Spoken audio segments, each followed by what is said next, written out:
Hello, everyone, and welcome to the Friendly City Books podcast. I am your host, Caroline, and with me today is author Clémence Michallon. Hi, Clémence. Hi, Caroline. Thanks for having me. It's good to see you again. Good to see you too. Thank you for being here. So, Clémence was born and raised near Paris. She studied journalism at the City University of London, received a master's in journalism from Columbia University, and has written for The Independent since 2018. Her essays and features have covered true crime, celebrity culture, and literature. She moved to New York City in 2014 and recently became a U.S. citizen. Her book, The Quiet Tenant, is a pulse pounding psychological thriller about a serial killer narrated by those closest to him, his 13-year-old daughter, his girlfriend, and the one victim that he hasn't killed. Maybe yet. We'll find out. But it's a beautiful cover. We have been hand selling it like crazy in the bookstore. We love it so much. So I am so excited to be able to talk to you about it today. Oh, thank you so much. That really warms my heart. And thanks for this beautiful intro. It's always really, really special and comforting for an author to hear that booksellers are really supporting a book. And I'm so grateful. So thank you so much. Yeah, definitely. So, for those who don't know, Clémence was at the Mississippi Book Festival, which is where we had the opportunity to meet her, and it was just so fun because the three of the characters in this book are Rachel, Emily, and Caroline. And for those who don't know, the three of us who work full time at the bookstore are Rachel, Emily, and Caroline. So when I was reading this book for the first time, I was like, oh, how funny is that? Rachel's the main character. Oh, how funny. There's also an Emily. And then I got to Caroline and I just nearly threw the book across the room because I was just like so scared at that point and I was just done for. It Um, was destiny. It was so surreal for me to be able to pose for a picture at the beautiful Mississippi Book Festival with Caroline, Rachel, and Emily. It was the first time I'd had all three in the room with me. I know all we needed was a Cecilia and we'd have been done for at that point. And I almost wish we had looked for one. There were a lot of people at this festival. We should have done an all call, just like anybody Yeah, here, just anybody. anyone. But that has definitely been one of the reasons that we have been so excited about it at the bookstore. Obviously, it is an incredible book. It is so well written, and it is just such a just heart pounding read. I could not stop reading it. I was genuinely stressed out the whole time reading it because there's just this like it's just insidious nature that carries through the whole book of just this like nothing is okay. We're not okay. There's danger at every turn. Like I was just so on edge, but it was so much fun. And it is the perfect spooky season read. I truly believe like if you're out there and you're looking for a spooky book, this is the one for the year, at least. It's so good. Thank you so much. This is such a great sell for the book. And I love hearing that. Yeah. So I did want to ask you a couple of questions about your writing process and what it's like to be an author. But so first things first, you have had such an incredible career as a journalist. What made you take the jump into fiction writing? It's such a good question, and I was trying to think. And I think for me, fiction was always there in the background.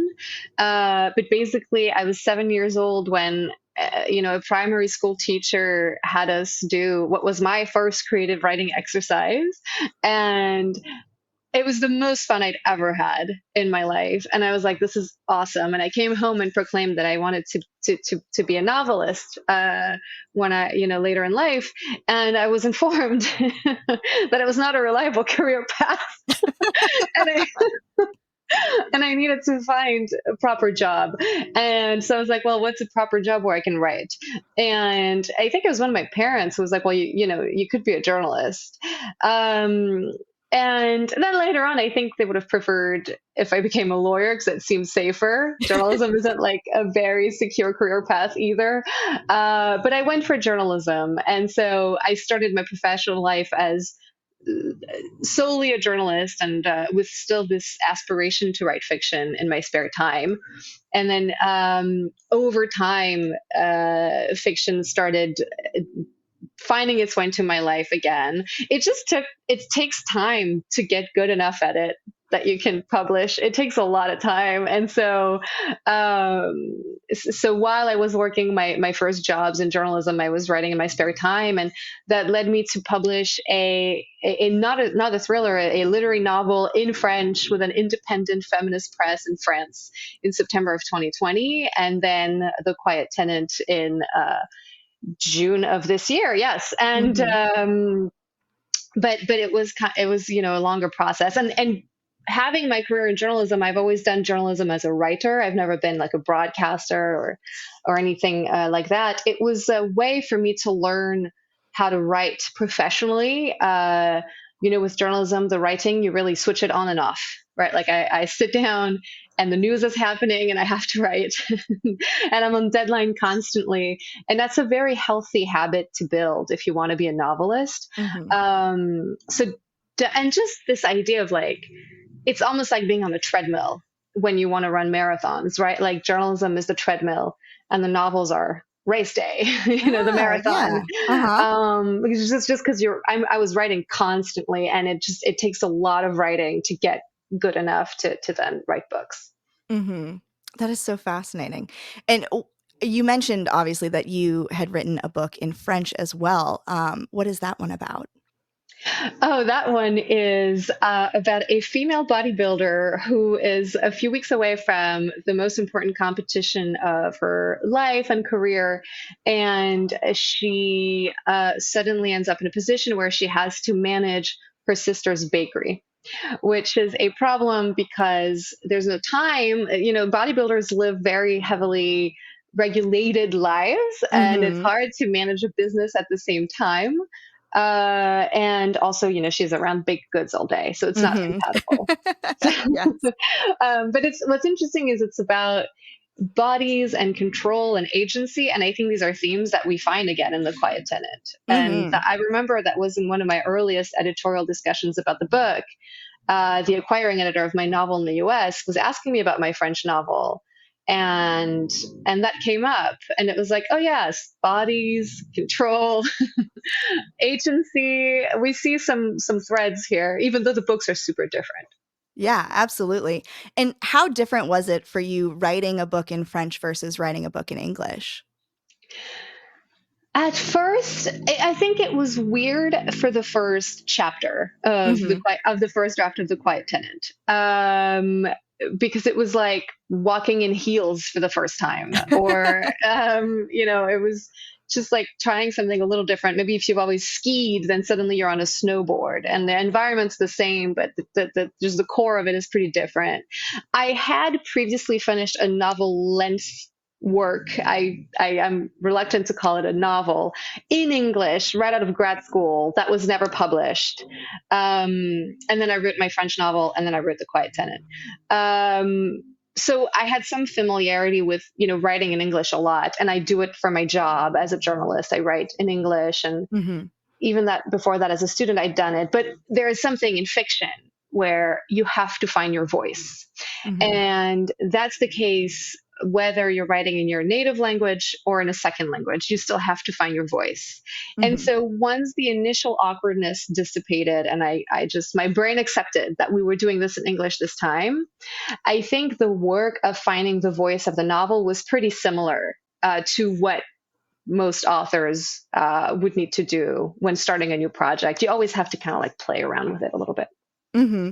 And you also had told me at the book festival that your book, The Quiet Tenant, is now being translated into French by a French translator. And so you've been working with that person to kind of adapt the story into yet another voice for the French market.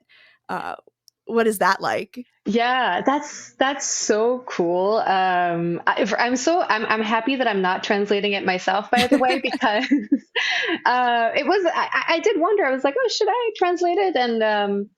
And it was much better to leave it to the pros. Translation is an art, and it was so fascinating. My French translator, who is amazing, sent me a sample chapter of the translation of the novel just to see early on if we agreed, if I had any comments on how she was approaching the text. Hmm. And I thought she had done a better job at capturing the voice than like 1,000 times better a job than I would have.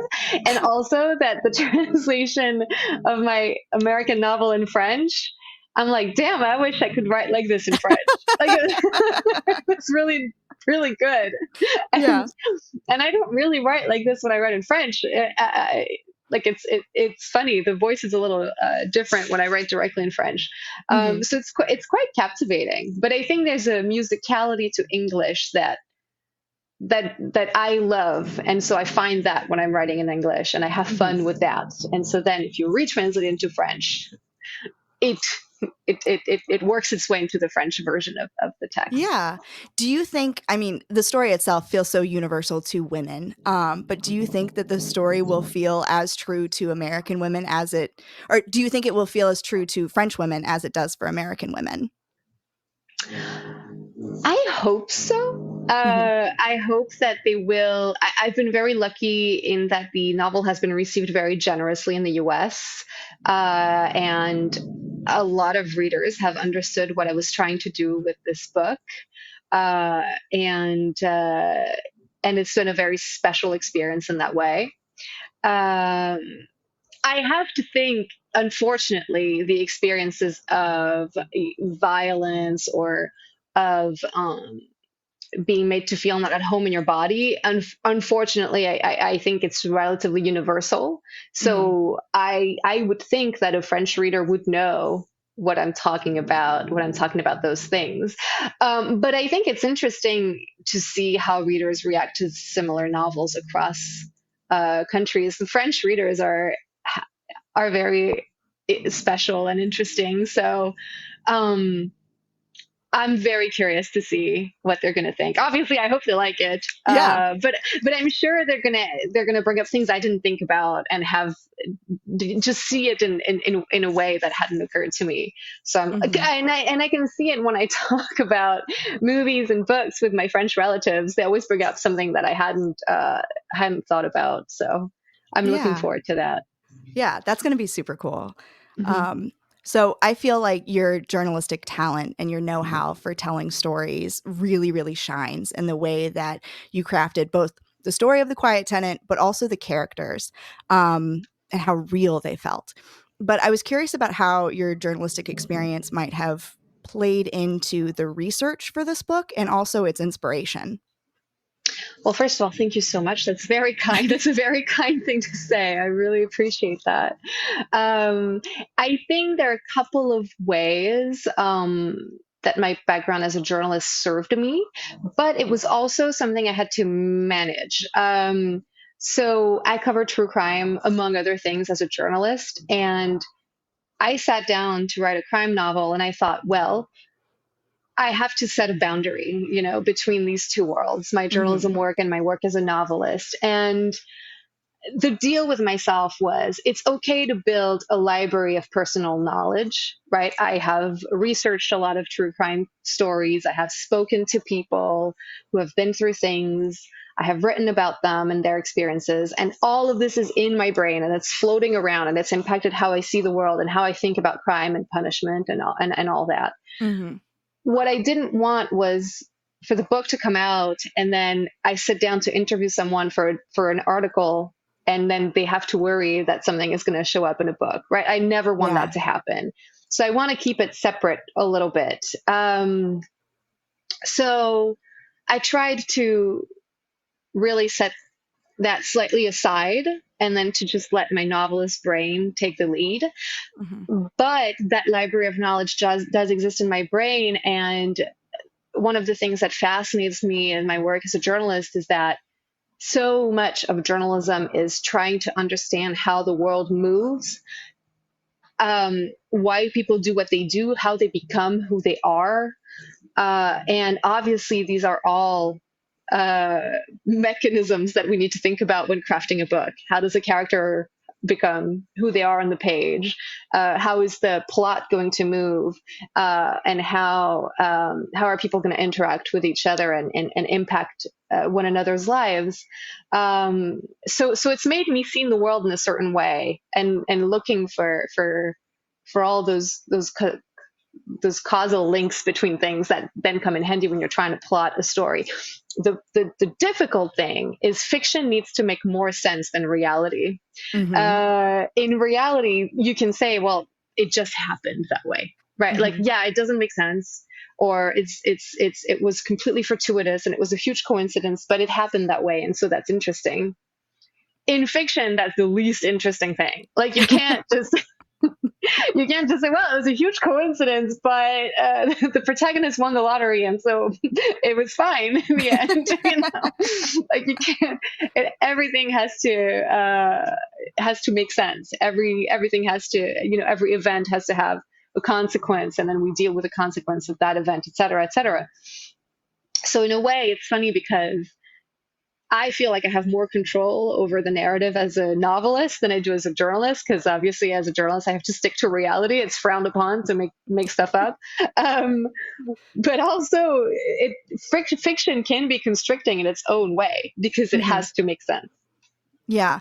And I feel like your experience having this kind of like analytical processing, the instincts to ask the right questions to get where you need to go to create the narrative, like all of that comes from journalism and that kind of idea of, how do we act, like who do we talk to find out this is correct? How do we explore this path? How do we, get that primary source? Like all of that, I feel like is such a cool skill that not every author has, but you do. Yeah, yeah, it's really useful. It's really helpful. Like, I think it really has shaped my brain in a way that I'm grateful for because it's helpful. Also, in both cases, journalism and writing fiction, the biggest tool we can use is empathy. Um, if I'm talking to somebody, the the way I always try to approach an interview is to just have a conversation. I have a list of questions, of course, but I will deviate from it and I will change the order, whatever. Or because sometimes the conversation needs to go into an unexpected direction, and that's when the really interesting things are going to surface. And Similarly, in fiction, when you sit down to write a novel, you have to be prepared to treat every character with empathy, which doesn't mean sympathy. That's a distinction that the author Paul Tremblay brings up a lot because he writes horror, so he also Uh-huh. has to deal with characters who do complicated things, and he says it a lot in interviews, and I admire Paul very much in his work as well. And when I was working on the Quiet Tenant, this distinction between empathy and sympathy was always on my mind, especially when I was working on my serial killer character Aiden. I Mm-hmm. had to have empathy in terms of I had to understand to a degree who he is and why he is that way and why he does the things he does. And obviously, that doesn't mean uh, making excuses for him or sympathizing with him. Mm-hmm. Right. Yeah. I was so struck by the voices of the women that Aiden murdered. And they become kind of this chorus that carries throughout the story. And so often in true crime, the victims themselves do not have a voice to tell their own story. And without that primary source, what's going on in their mind, their feelings, their truths and their true selves are really lost. Um, and even though he's like a very constant, pervasive, looming threat throughout the entire book, and you feel him on every page, Aiden doesn't get his own voice here. And so I just wanted to know if you could tell me a little bit about that balance of voices in The Quiet Tenant and your choice to give women the complete and total narrative.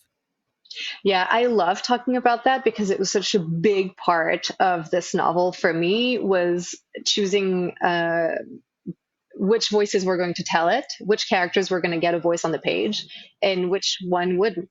Mm-hmm. And I knew from the start that Aiden would not get to speak. So the novel, for people who haven't read it, is told in alternative points of view.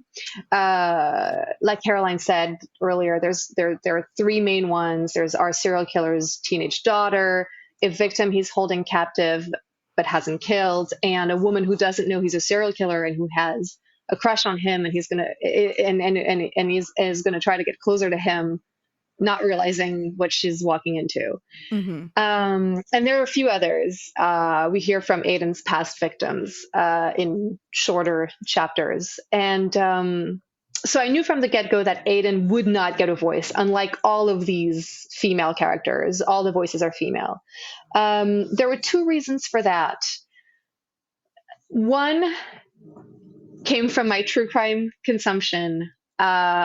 And the hours I have spent listening to FBI interviews of various serial killers.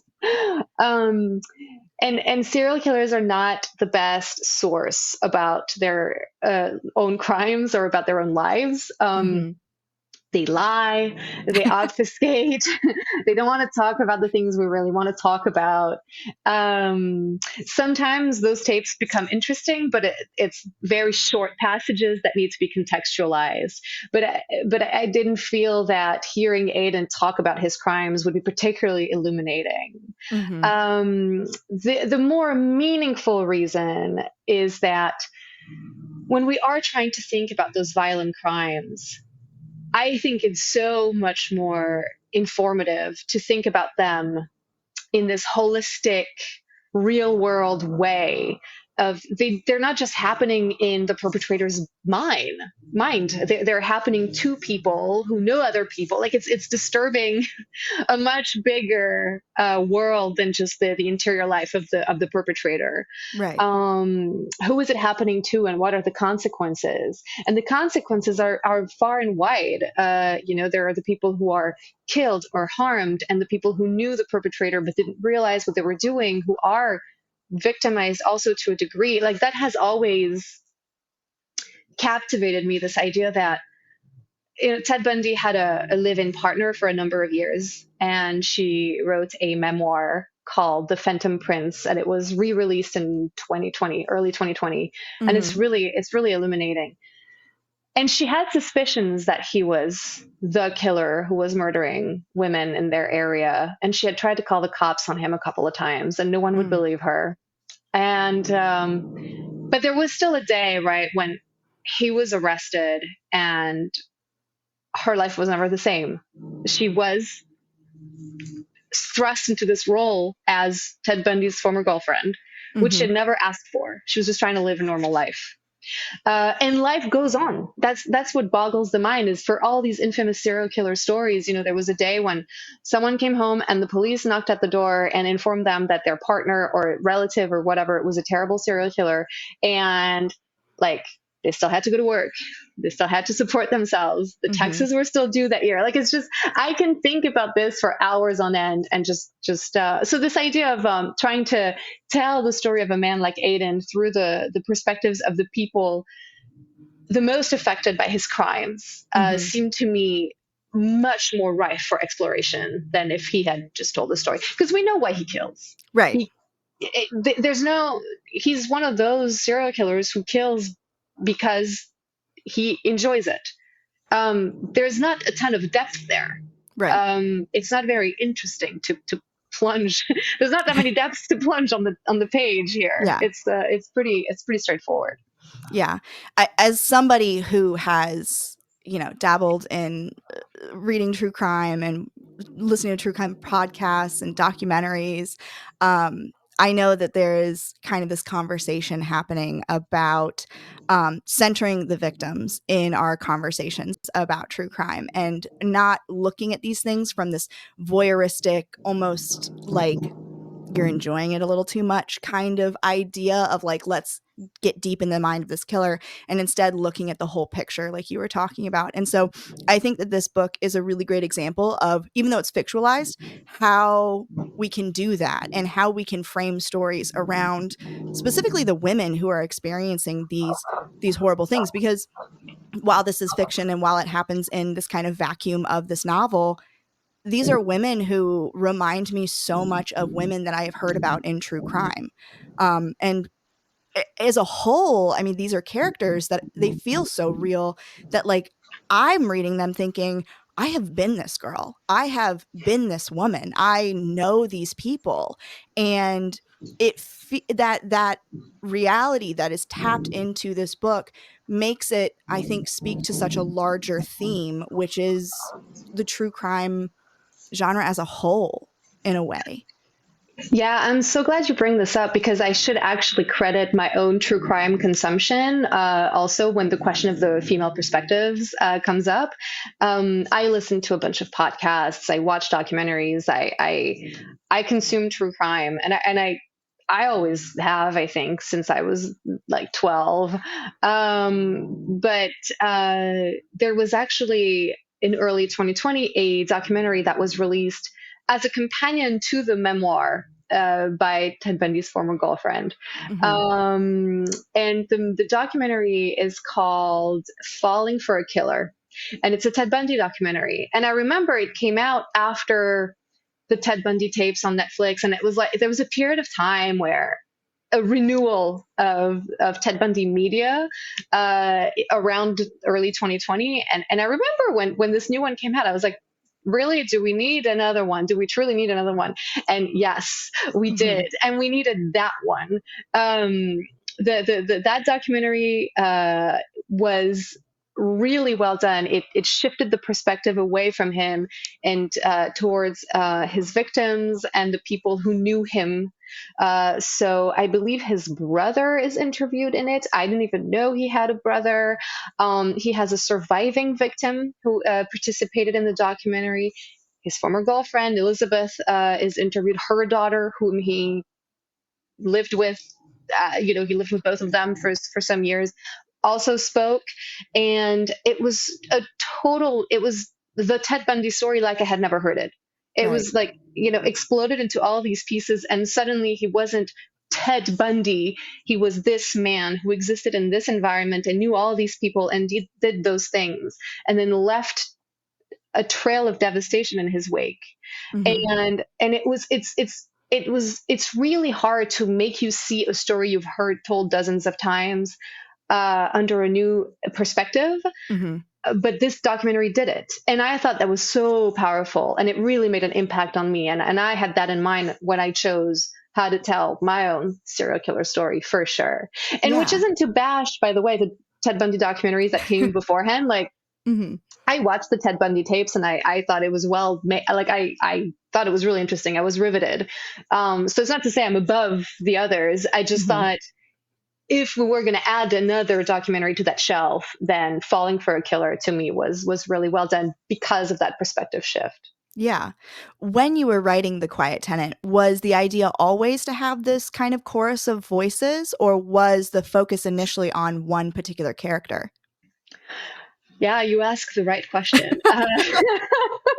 So at first, it was going to be just the voice of Rachel. Hmm.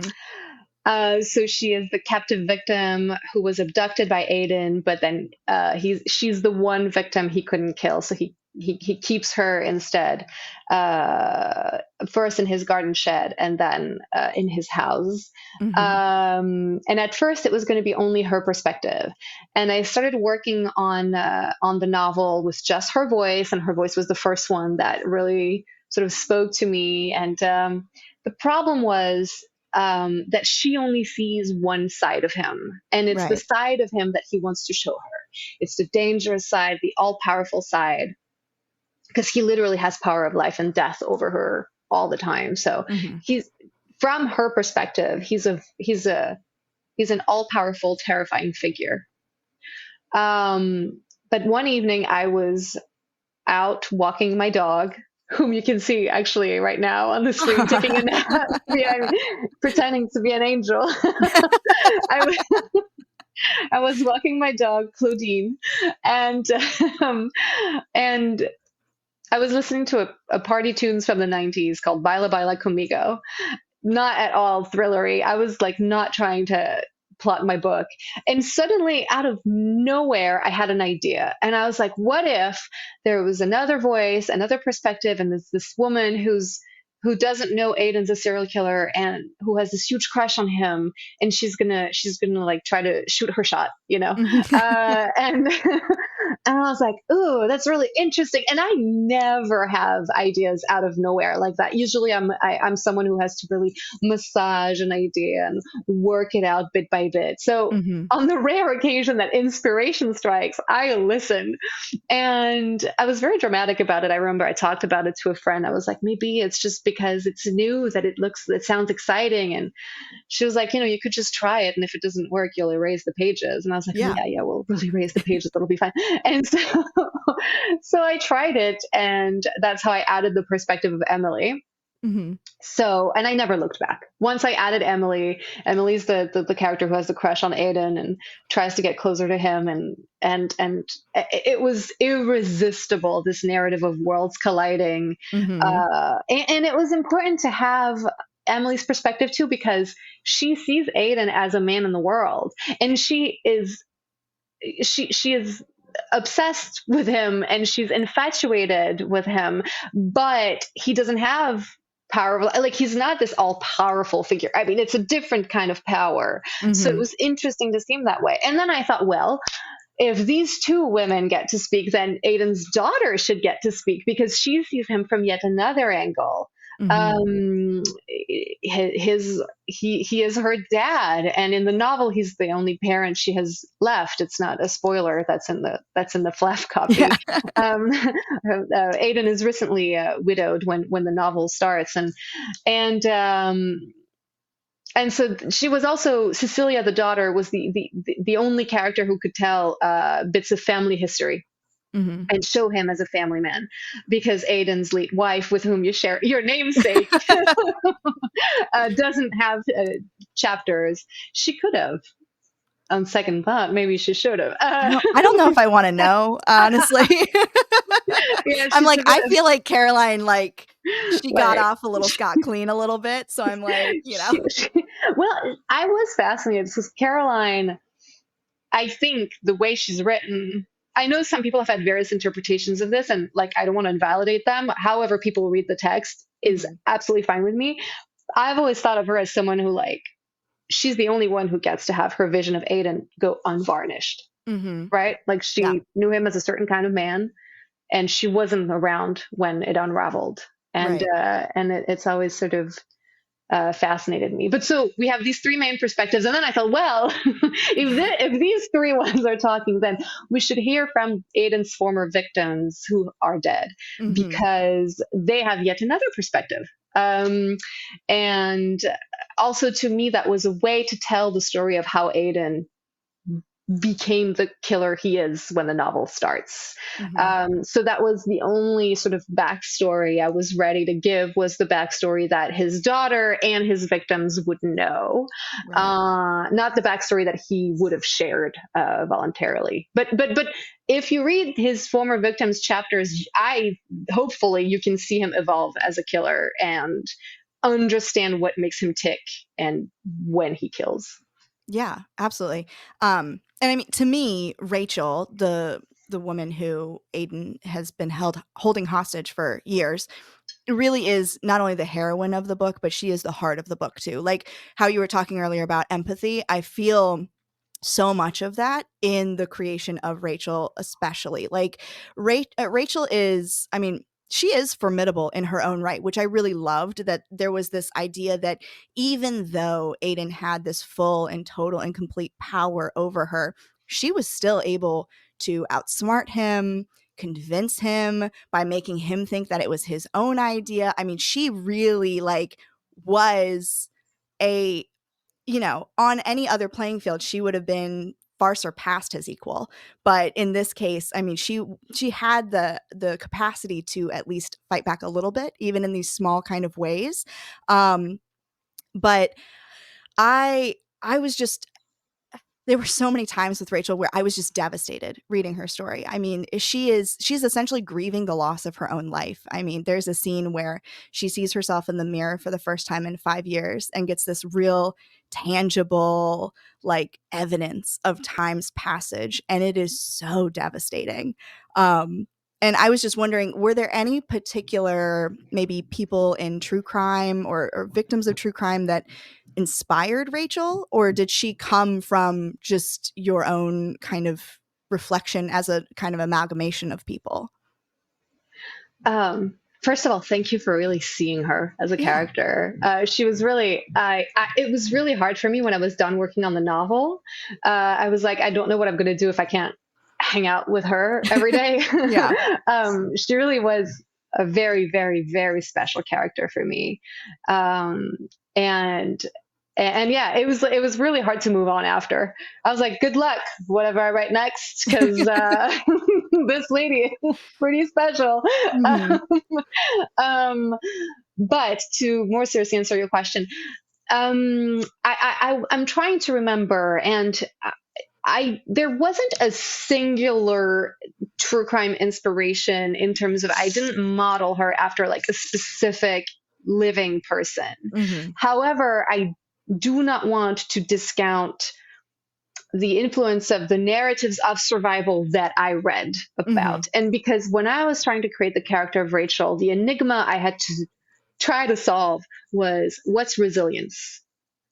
And uh, the answer I ended up with was resilience is a weird mix of just endurance and just going through whatever is happening, even if it's horrible, 1 minute at a time, Hmm. which is both a very active and a very passive thing to do. And then occasional bursts of like unimaginable uh, intelligence and courage. Hmm. And always trying to evaluate risk while all this is unfolding. So I did read about just to have them like not while actively while I was writing, but just in my Hmm. spare time around the time that I was working on the book. I would revisit stories I'd heard about of women or girls who were abducted and held captive to try to understand what their lives had been like during their captivity. So, and some of them are actually referenced in The Quiet Tenant, either directly by name or by description. So, Hmm. Natasha Kampusch, who is this Austrian woman. She was abducted when she was a girl and held captive for years by this man.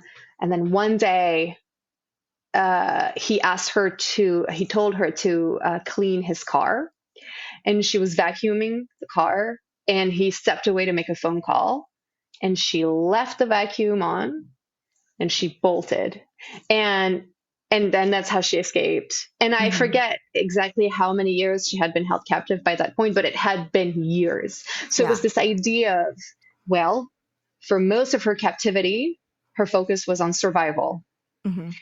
until she saw what ended up being the perfect chance to escape, right? Right. And then so it was this mix of enduring what was happening, but also looking for the perfect opportunity. And so staying aware, attuned to these possibilities. There was also the three women in Cleveland, if I'm Yeah. correct. Hmm. Yes. I'm always worried that I'm going to say the wrong city. I don't know why. Um, There's a but, lot of they, C cities in Ohio, so yeah. yes. Yes. I'm always worried I'm going to say the wrong city or the wrong state. It's a lot of worries. Um, but the three women in Cleveland, Ohio, who escaped, I think it was, I mean, I know it was in the early 2010s because I remember I Yeah. was working as an intern as a journalist, and I covered their story Wow. for the website of a French radio station at the time. And so their stories also, because they had each been abducted separately and then held captive together, uh, really it just was on my mind. And it was similar. It was, they were held captive for a long period of time until one day it was like, oh, he left and the door was this way, and one of them managed to scream. And so this idea of it's a long captivity and then the planets align. Hmm. But also that I figured you would always wonder if you're being too careful or too reckless. Like it would be really hard to know. So that was really on my mind when I worked on Rachel. Yeah. And I mean, Cecilia too is such a huge variable of Rachel's story as well as the Cecilia story of her own. But so I mean, when I realized that Aiden had a daughter, I was genuinely sick to my stomach. Like I was unwell finding that out. I was like, oh no, this is not okay. And I think that in many ways, Rachel really felt the exact same way that I did. Like, what? This is, and suddenly now her escape plan involves this 13-year-old girl who she is like, I know who he is or who he can be, and I can't leave her with him. And she can't have this life with him. And so I was kind of wondering if in your mind was Cecilia kind of a catalyst or an encouragement for Rachel's moment of escape, or was she kind of this variable that almost maybe complicates it, or both? Yeah, this is the perfect question. First of all, it's always daughters. Yeah. Serial killers like Aiden, he's modeled after, I think, an archetype that we now know quite well Hmm. in contemporary America. The well respected man who has a double life. Yeah. Um, if you look at real life examples of this, it's always daughters. They always have daughters. I don't know why, but I wish they but didn't. it's true. It's like it's unbelievable. And usually those stories are kind of like, I mean, it's challenging. I think the archetype is, ooh, he was such a good family man, and then he did all this on the side, and the compartmentalization was perfect. But I think we're starting to see that the compartmentalization isn't always perfect, and they are very, when you have this complicated of a personality, you can't really, it's hard to, their two lives are not always separated all that well, Right. and their temperament isn't squeaky clean around their families, and then I think it's more complicated than that. um Cecilia and Rachel's relationship was always very central for me. When I Hmm. started thinking of the earliest versions of this novel in my head, the idea that the captor would have a daughter and that he would, to a degree, underestimate or even not really think ahead of the bond that would form between his victim and his daughter Yeah. was very interesting for me. Hmm. Um, but I think Cecilia helps Rachel work towards her own escape because she there are parts of Rachel that needs to be awakened for her to really work towards an escape. She needs to sort of reclaim her identity, um, reactivate the parts of herself that believe she's worthy of being saved. Mm. Uh, and that happens with Cecilia because she's the only person that Rachel has access to with whom she can have the experiences of kindness, of spontaneity, Hmm. of the absence of cruelty, Yeah.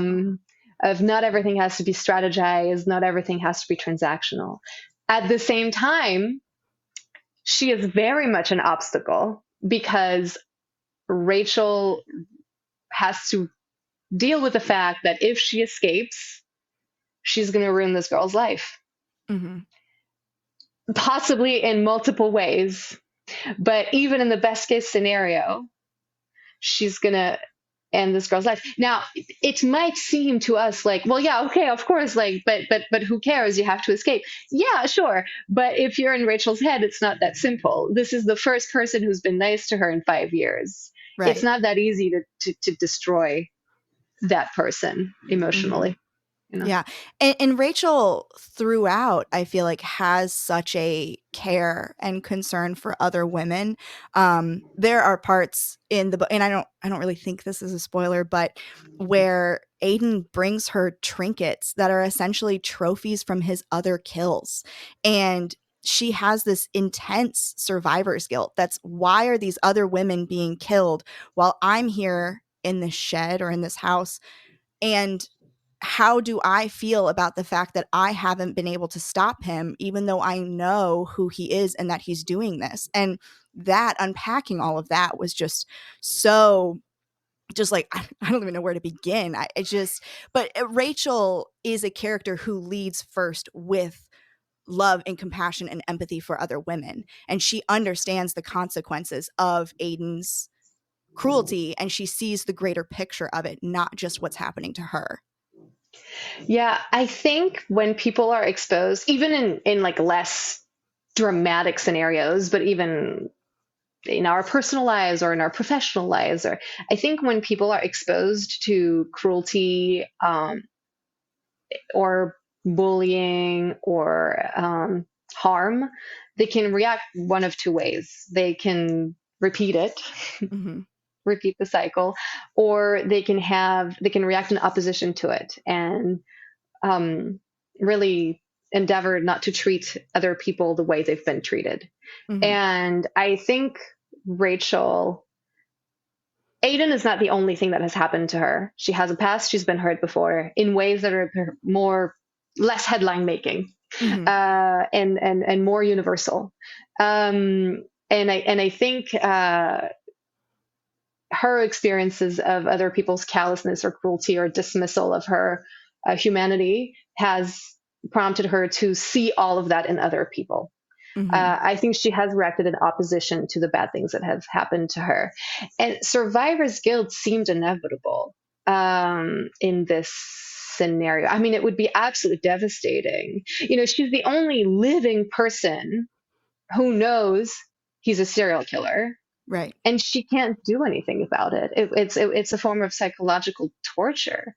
Hmm. So it seemed unavoidable that she would wonder about those other women. It would be Yeah. chilling. Yeah. Who wrote this? This is devastating. What the hell? Well, we talked about her a little bit earlier, but I really want to talk about Emily too, because Emily is probably the character that gave me the most anxiety. She is maybe, you know, Rachel's circumstances are so vastly more dire, but Emily is in so much danger all the time, and she has no idea. And I was actively screaming at my book to tell her to get away from this man. And she nearly gave me a panic attack multiple times. Like, I'm I mean, sorry. On her behalf, I apologize. she is so in love with Aiden. She sees him as this upstanding member of the community, this tragic single father, and she wants so desperately to be seen by him and loved by him. And she thinks that she is playing this cat and mouse kind of relationship with him, this pursuit. And she thinks that she's the cat, but he is a tiger and he is coming for her. And it was it was so well done, but at the same time, like, really did me in. And it was interesting talking to Rachel, who works at our bookstore, Rachel, who also read this book and really connected with the character of Emily. And she talked about how, we as women have kind of, there's very few of us who have never been around a man who probably has behind the scenes isn't who we think he is, and how you have to kind of put this trust out there to in the dating world, but also just in general life, that you really never know who people are behind closed doors. But how, looking at men and being like, I could maybe fix this guy, or I could maybe, and and I so can fix him. I can fix this serial Yes. killer. I just, um, but so I just wanted to know kind of your thought process. I mean, we talked a little bit before, but just Emily as a character is just so fascinating, and how it seems like you got this idea for her and then you just ran with it, and it is so crazy but so good. Yeah, I have a lot of compassion for my character Emily and Mhm. Emily who works at your store. um, but my character Emily, I my poor Emily.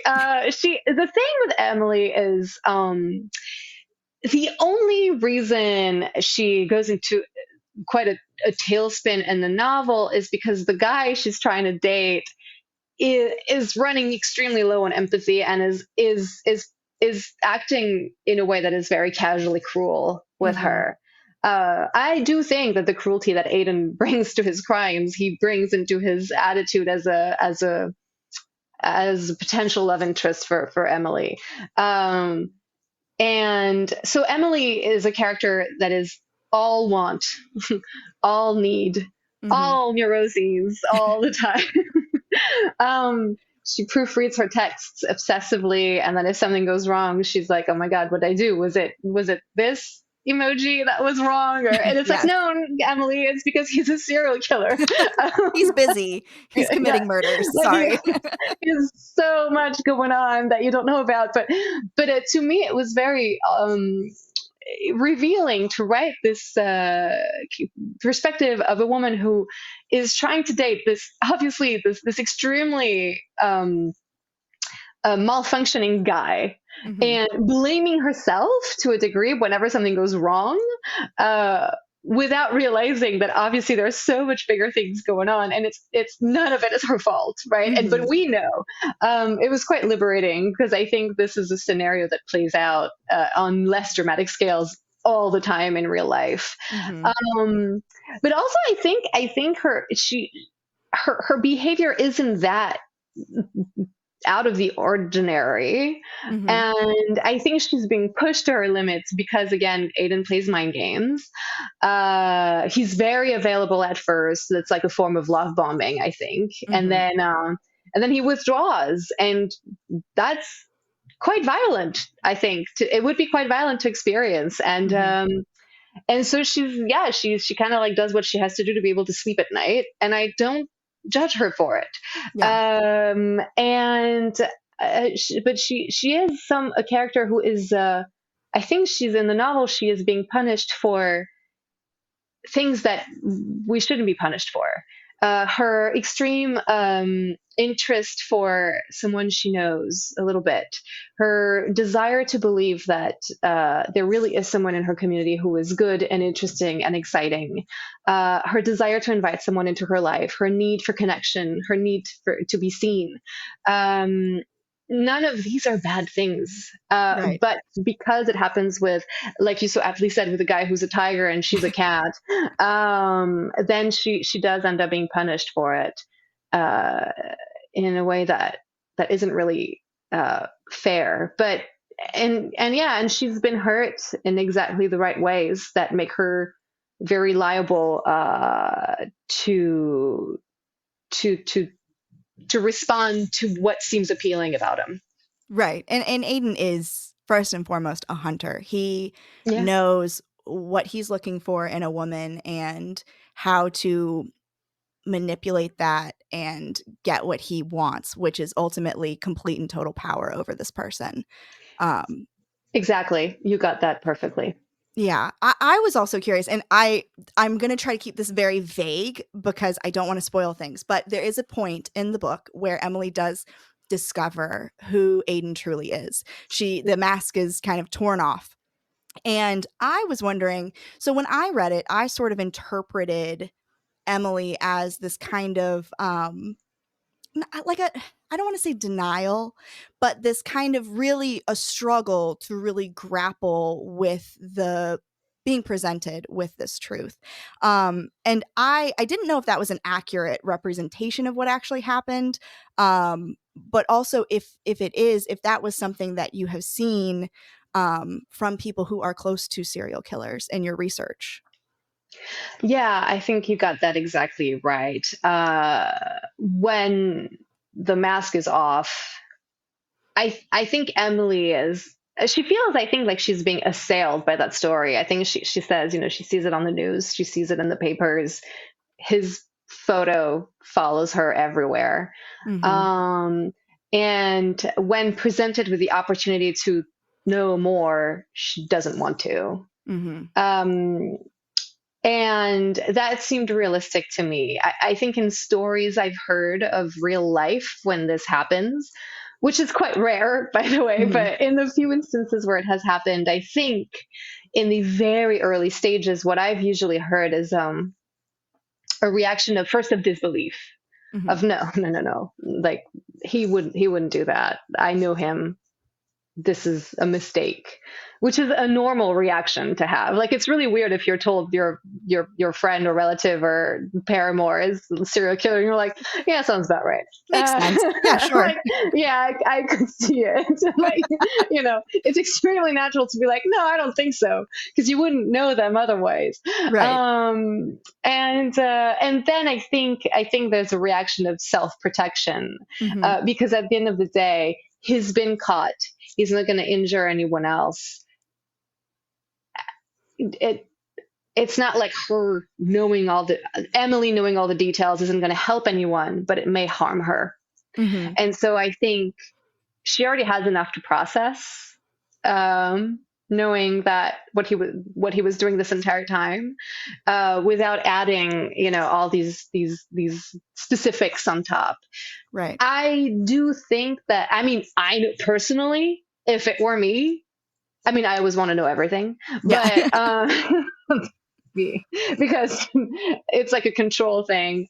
I want to know every detail, Yeah. but but I certainly, in her shoes, even if I didn't want to know all the information initially, there is no world in which I wouldn't Google the hell out of him like a couple of Hmm. years later. And so she may do that. Hmm. But I think in the very, very early stages, she has to pick up whatever pieces are left of her life, and she has to take care of whatever is left of her mind. And so yeah, I think there's a layer of self protection here. Yeah. In a way, when I was reading it, it almost reminded me. So earlier this year, I read Monsters, A Fan's Dilemma by Claire Dederer. Yeah, And this, obviously, that is what do we do with the art or the connection that we have formed with monsters. And but that obviously is talking about, like famous people that we have, yeah, parasocial relationships with and things like that. But this is like the most extreme version of that. Like, yeah, what do we do with the memories and the idea of this person that we had, or the gifts that he gave her, or these moments that they had?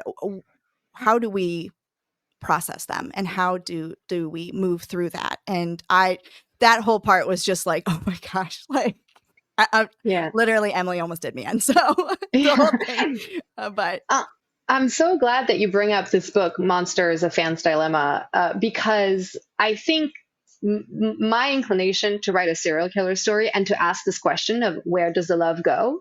What mhm, do we do with the love that we had for someone who turns out to have been very harmful and cruel to people like us, mhm, and to people in general? Um, that's a reflection that's been on my mind since Me Too happened. mhm, And I started writing The Quiet Tenant in March or April of 2020. mhm, And my last quote unquote normal day of work before we all went home, mhm. was Harvey Weinstein's sentencing hearing Oh in New York wow. City. Wow. Yeah. I had covered his trial, his criminal trial in New York. And I was in court twice, the opening arguments and the sentencing. And there was this, I mean, this idea of that well-respected men who were previously well liked by people were revealed to be harming people, including people like me, was really something that was on my mind. I think it was a very natural topic to have on your mind Mhm, between the years 2017 and now. and and I think that trickled down to all the dynamics between Aiden and Emily, because in a way she has to wonder that on a extremely up close and personal level. mhm. Absolutely. Um, well, to try to maybe switch gears a little bit and talk about something a little more fun, Yeah. I did want to talk to you about your audiobook, because I am an Yes. audiobook listener, and I have to say that The Quiet Tenant is one of the best audiobook productions I have ever listened to. Ah, thank There you. the full cast narration is tremendous. It is so good. These voices just, and I think maybe that also really gives credit to how real I felt like these characters were when they have these voices and they are individual, unique women speaking their stories to you. Like, you can't feel anything other than them being real. Um, and so, but you actually played one of the characters in the Yes. audiobook. And so I was wondering if you could tell me a little bit about what that process was like, what it was like to record it, and if you had any other creative control over the audiobook. Yeah. Oh, I thank you so much for appreciating the audiobook, by the way. I'm a fan of the audiobook, and I can say it because the person who really shaped it is the audiobook producer, Dan, that I worked with, Dan Zitt at Penguin Random House. He really is the driving force behind this audiobook. So he was the one who decided we would have this full cast narration. So a different narrator for each character. And I was like, really? Because, like, there are three main perspectives and then multiple others with Aiden's former victims. And so everyone gets their own narrator. And I thought that was tremendously exciting. And because Aiden's former victims, unfortunately, are many, we had a lot of short chapters to record. And so Dan asked me, hey, do you want to record one? And I said yes immediately because that sounded very exciting. And then 24 hours later, I emailed Dan and I said, Dan, you do know that I'm not a native English speaker, right? Like, and I was like, but I don't really sound like a stereotypical French person, but like, to the trained ear, there might be a little something. Like, it's people who like listen all day to people talking, they can like tell it immediately Hmm. if you have an accent. Um and but it came down to the only criteria was, would there be any reason why the victim of Aiden wouldn't sound like me? And there wasn't. Like, if there was a lady with a vague French accent in the Hudson Valley, he wouldn't have any problems killing her. So, Yeah. that was fine. So I was able to narrate one of Aiden's former victims. That was really fun. I Dan directed me brilliantly, so we got it in 3 takes. And I chose a very short chapter because I didn't want to overestimate my abilities. But it was very thrilling to be able to play a part in the audiobook. But the real merit, though, in terms of performance, goes to the performers who actually voice the rest of the characters. And I actually did have some creative control. Dan sent me a few recordings, a few tapes, and we talked together and we narrowed it down and to these performers. And I was very lucky. My top choices narrates the audiobook. So That's so cool. I was really happy. It was really cool. And I think they've done a tremendous job. It's a really special, it was actually really, I listened to the audiobook around the time of the release, a little ahead of time probably. And, it was really intense for me to Hmm. hear my words spoken back to me in a good way, but it was Yeah. was a little almost overwhelming. It's a very intense audiobook, that's for sure. Yeah. I mean, I'm literally explaining how physically stressed out I was by it, but it truly is such a fantastic audiobook, and I think all of your efforts shine so brightly in it because it really, really is cool. Um, but are there any other books that you have working on, or Uh-huh. what's on the horizon for you? I have finished another novel. Oh. So it's also in the psychological thriller realm. And what can I say about it? Let's see.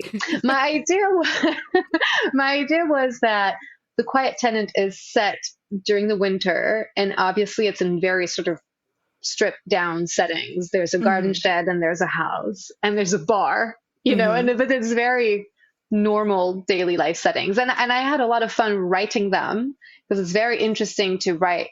For example, Rachel has a level of knowledge of her surroundings that is really heightened. Mhm. So it was really fun. But for the next one, I decided I wanted to go somewhere warm and glamorous and beautiful and luxurious. And so it led me to the desert in Utah in a beautiful Oh. venue. So, yeah, it's been fun. So I finished it. Um, More things, need to keep happening on that side. But Mhm. the goal was to finish something before The Quiet Tenant came out. And I sent my agent a draft of something new the day before The Quiet Tenant came out, and then the morning of the day The Quiet Tenant came out, I broke my laptop irreparably. Oh, So, wow. so it was truly a way to. I didn't do it on purpose, but it was a way to turn the page, I suppose. Yeah. New era, new laptop. That's amazing. Well, I cannot wait to read it when it does finally come out. But yeah, that I would imagine that writing a book while you're doing like a book tour would be very difficult because you're having to think about your last project while you're still trying to write your new project, and there's just so many like characters and people and everything just swirling through your mind. That would be very overwhelming. My God, yes. And I think trying to write when you're also dealing with the first big wave of feedback, basically from this work that you've just put out, would Mhm. be really tricky, I think. Yeah. So it was really good advice to try to finish. And it doesn't have to be final, right? It's just a draft. Mhm. But it just having something finished by the time the book comes out, it really helps. And then, when the world starts moving on and rudely reading other books than mine, then it doesn't feel so weird. Right. I have something else to focus on. Yeah, absolutely. What are you reading right now? Are there any authors or books that that inspire you or that you want to shout out? Yeah, I'm bringing up my list. First of all, I'm actually, to truthfully answer your question, I'm reading a book called Adelaide by, I might mispronounce her name. To be fair, my name. So, you pronounce it perfectly, by the way, Oh, my do name. you So, have you have no idea how much anxiety I've had over like I have to do I have to do her justice. Like I speak thank you. zero French. It is No, so you bad. you pronounced it beautifully. It was perfect. I'm never offended however people pronounce it, but I do want to give you credit. You did a beautiful job. Oh, thank you. So I'm reading Adelaide by Genevieve Wheeler.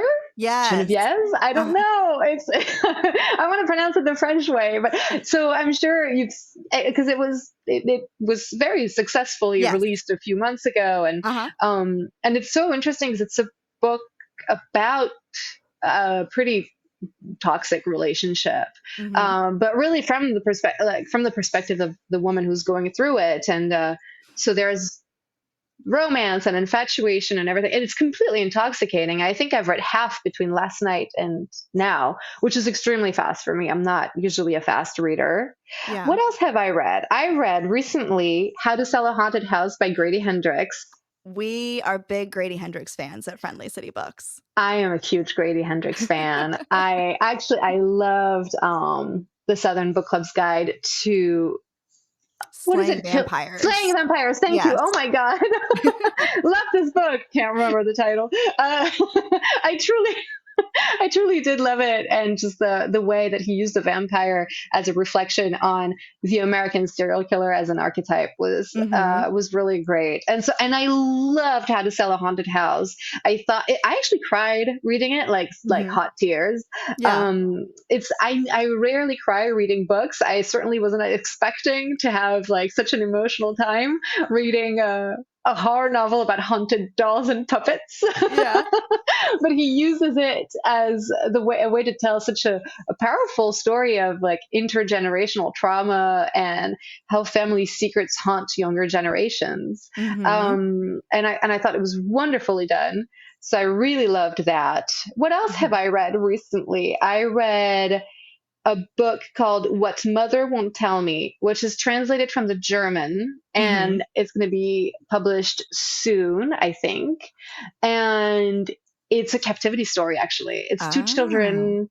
It's two children who have always lived on the island with their very, very strict parents, perhaps a little too strict, like isolated from the rest of the world. But then one Mhm. day something happens and they get a peek at the outside and their world comes crashing down. Mhm. And really I really loved it. I was totally hooked. That's a book where I stayed up until 2 a.m. reading it, Mm. which again happens very rarely to me because if it's time to sleep, I'm going to sleep. It That's doesn't how you matter know what. a book is good, yeah. Yeah, it really, never, like, I could be reading the like denouement of Gone Girl for the first time. And like, if I'm trying to fall asleep, I'm going to fall asleep. It's really not a reflection on how captivating the material is, but this book kept me up. And then I have Hmm. two more books. Yes.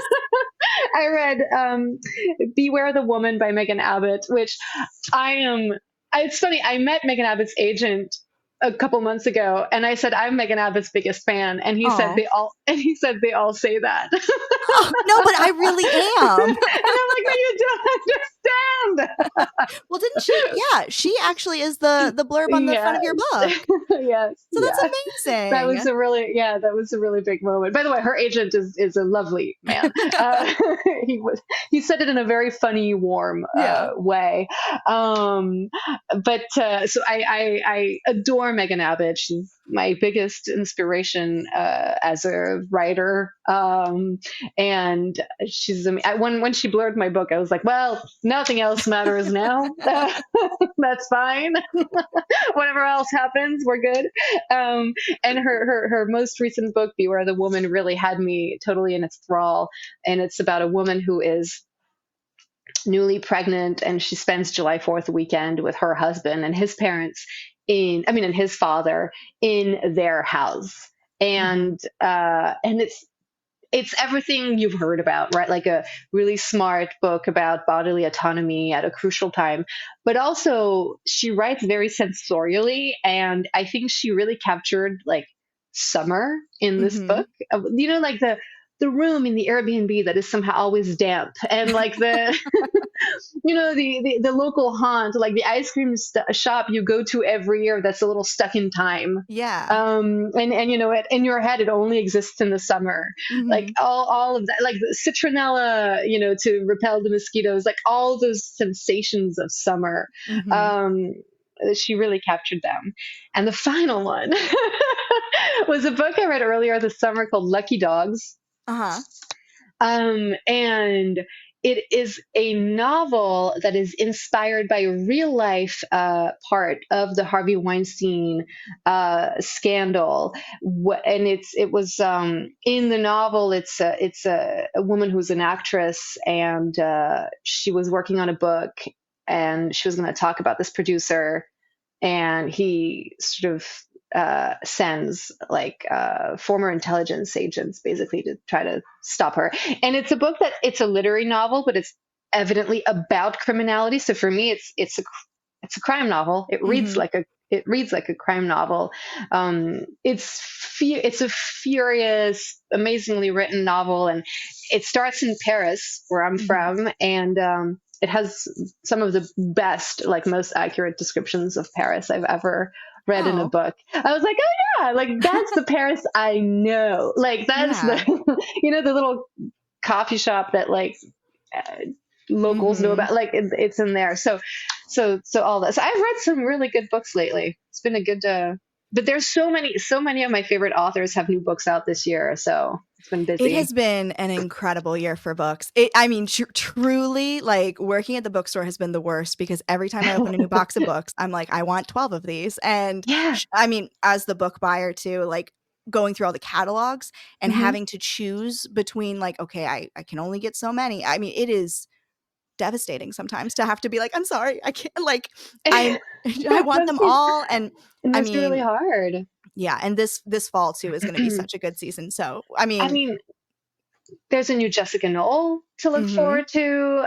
Lauren Groff has a book coming out. Like Mhm. it's like earlier this year, Ashley Audrey also had a book. Like I was Mhm. like, I can't read fast enough for all. Yes. It's really been an incredible year in books. Yeah. Okay, for you though. So Mona Awad is coming out with a new book like next week or something like that. You absolutely need to listen to or read one of Mona Okay. Awad's books. I mean any of them. You can choose. I will not tell you which one, but check her out. You will love her. It is Okay. you guys should I need basically be to. best friends. So, yeah. Excellent. No, I need to. I actually know of her work because I believe Paul Tremblay. blurbed one of her books, or she blurbed one of his, or possibly both. Mm-hmm. And he's a supporter of her work, and so I often see her books crop up on, and I've she's been on my list for like ages, so now I will finally get to it. Yeah, Thank you. absolutely. Her audiobooks are some of my favorites because they're narrated Ooh, by Sophia Moss, who is one of my favorite narrators. She just has this like incredible voice that I die over every time, but so excellent. good. Okay, I'll listen Um, to that. I'm almost in the market for a new audiobook because I think I only have 2 hours left on the one I've been listening. I've been listening to, oh my God, I've been listening to the audiobook of a novel that was written a few years ago, a handful of years ago, I think, by Michael Imperioli, who mm, plays Christopher Moltisanti in The Sopranos. yes. And he wrote a novel called The Perfume Burned His Eyes. Oh. About it's like a coming of age novel about a boy who is raised by a single mom, and they don't have a ton of money until one day they inherit money. And so they move to the Upper East Side, and he goes to this fancy new school, and he lives in this fancy new building, and he's a fish out of water, but he creates this friendship slash slightly dysfunctional mentorship with this mysterious neighbor who happens to be Lou Reed. Mm. And yeah, and I was like, oh, I bet you Michael Imperioli probably narrated his own audiobook because he's an Emmy winning actor. Yeah. And he did. Oh my gosh. So it's been a real treat to listen to because he has a beautiful voice. Mm-hmm. But so after, when I'm done with that, I can move on to Mona Awad's Oh, audiobooks. yes. But also, for anyone who has not read The Quiet Tenant, first The Quiet Tenant, then all these other great books, because I truly like talking to Rachel about this book has been so fun because we picked up on different things and like we had so much fun just being like, do you think his in-laws knew? Like things like that, where it was just so engaging. Like if you have a book club, this is a book for a book club because you will never run out of things to talk about. It'll be 1 o'clock in the morning. You will have gone through all the wine and you will still be like, let's talk about this.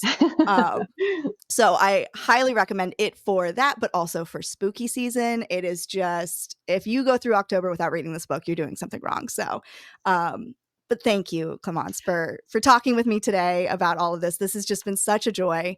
Oh So my thank you for gosh. hanging out with me. Thank you. Thank you for the great shout out. Thank you for the great questions. Thank you for letting me go on and on. Oh my gosh. No, we could talk all um, day. we can talk all day. But yeah, I mean, I could stay for more hours and just chat about everything. Yeah. But no, thank you so much for such a wonderful interview and for having me on the podcast and for being so awesome in Jackson. Also, how fun was that festival, by the way? How It was hot so were you? good. I have there are a few experiences in my life where I think I've ever been hotter. I mean, what was it, like 106 or something like that? It Yeah, it was, felt like the sun. Like yeah. it was, yeah, it was We really were hot. outside the entire day, Oh my God. and so we were outside for the entire day, and I think it was like 7 o'clock in the morning was our call time, and we were there until like 5. And I didn't go inside once, and I was like, I can't, because if I get in air conditioning and I remember what air conditioning feels like, I won't go back outside. So, Oh my God. You stayed outside the whole oh yeah, day? the whole. I mean, Wow. I took a bathroom break, but other than that, That's yeah. allowed. We'll allow it. We'll allow one. Just the one. I was a But coward. I was indoors as much as I that's could. In my defense, I was wearing two skirts because my top skirt was really see through, and I mhm. realized that the morning in my hotel room, and I was like, let's not give Jackson a show. So I wore my other skirt underneath it, and it was an interesting choice in this heat to be wearing two skirts. But what can I say? Yeah. Fashion dictates what fashion dictates. Yeah, we it was at the very end of the day that we met you, and we were all like, "Oh my god, we look so gross." Like, we can't look I mean, gross for Clemence. Like, you didn't look gross, but also you had been outside all day. I was cheating. oh my god. But yeah, it was a wonderful day. Such a special event. So, and thank you for coming all the way to Mississippi to hang out with us. That was really it means so much to us when authors take the time to come down here. So, thank you Oh, for doing it. It was a treat. Honestly, everyone was so like it was such a great community of booksellers, of readers, of writers, of volunteers at the festival. It was Hmm. really, really cool. Like it was really a passionate crowd. And I have nothing but gratitude for people who value books so much and work so hard to make them happen. So thank Yeah. you. Well, thank you. That means a lot to have you say that. So thank you. We're trying out there. So, well, thanks again. And until next time, happy reading.